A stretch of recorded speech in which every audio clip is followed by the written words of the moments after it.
Imagine this scenario playing out tomorrow morning. You get called into your boss's office. They sit you down, smile, and say, "Congratulations, you're getting a $20,000 raise starting next month."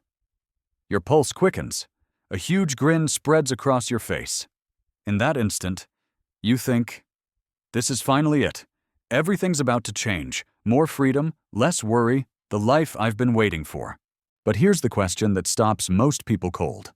Why do the vast majority of folks who land big raises, $10,000, $20,000, even $50,000, end up feeling just as broke, stressed, and not quite there 6 months to a year later?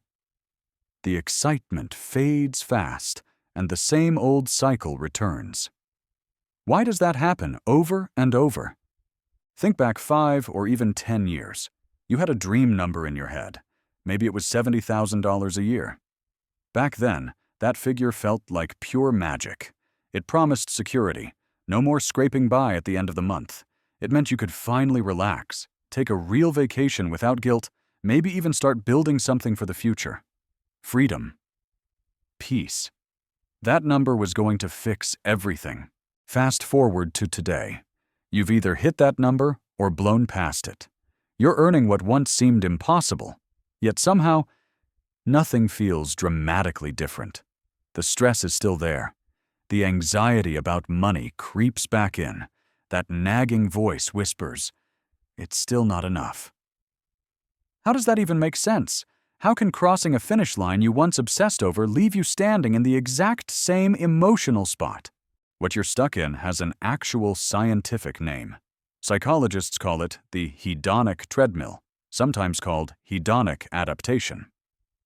Picture an invisible conveyor belt under your feet. You're running full speed toward happiness. Better job, bigger paycheck, nicer things. But the belt keeps moving backward at exactly the same pace. You never quite arrive. You expend massive energy just to stay in place. Every upgrade resets your brain's baseline. What felt luxurious yesterday becomes ordinary today. The new house? Amazing for a while. Then it's just home.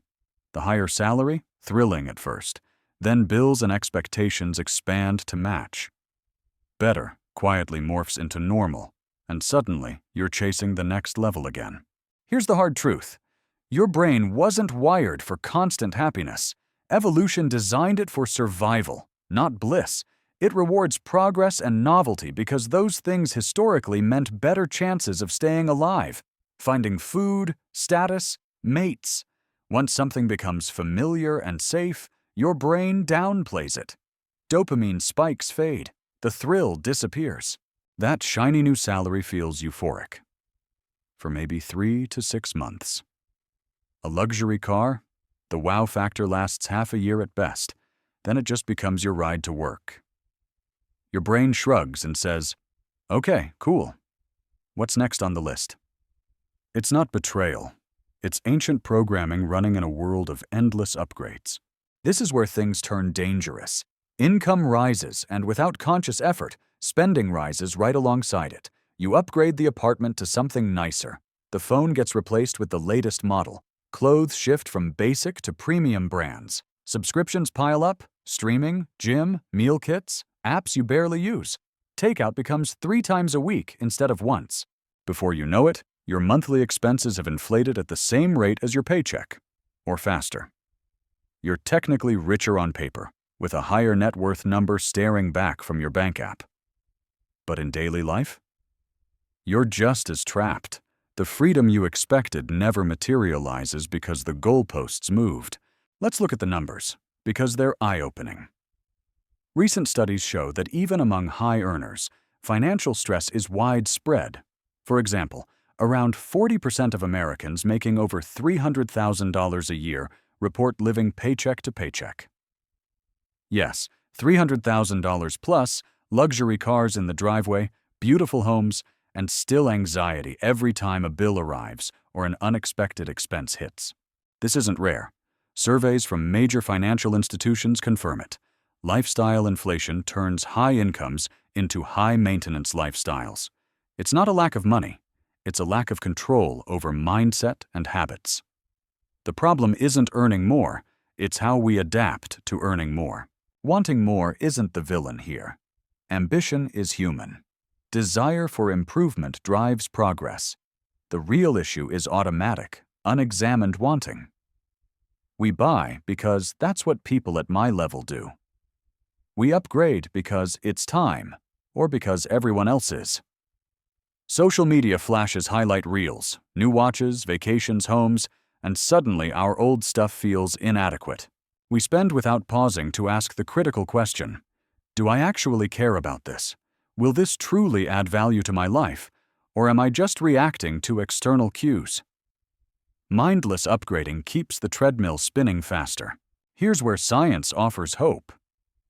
Decades of research in positive psychology show one clear pattern. Experiences consistently outperform possessions in creating lasting happiness. A weekend trip with friends. Learning a new skill like cooking or playing guitar. Building memories with family. Those stick. You adapt to a fancy couch in weeks. It becomes background. But you never fully adapt to a great story. You replay conversations, relive laughs, feel the warmth years later. Purchases fade into the closet. Experiences compound into a richer life narrative. Most of us buy into a seductive myth. I'll be happy when I arrive. When I hit 6 figures. When I buy the dream house. When the kids are in college. When I retire early. We treat happiness like a destination on a map. But the data disagrees. Happiness isn't waiting at some finish line, it's embedded in the journey itself. People who chase arrival often feel let down when they get there. The anticipated joy evaporates because the brain has already adapted. True fulfillment comes from progress, growth, and meaningful movement, not a static endpoint. I've talked to multiple people who've made it. They hit financial independence, millions in the bank, no need to work. But many described an unexpected emptiness. No more fire, no urgent goals, directionless days.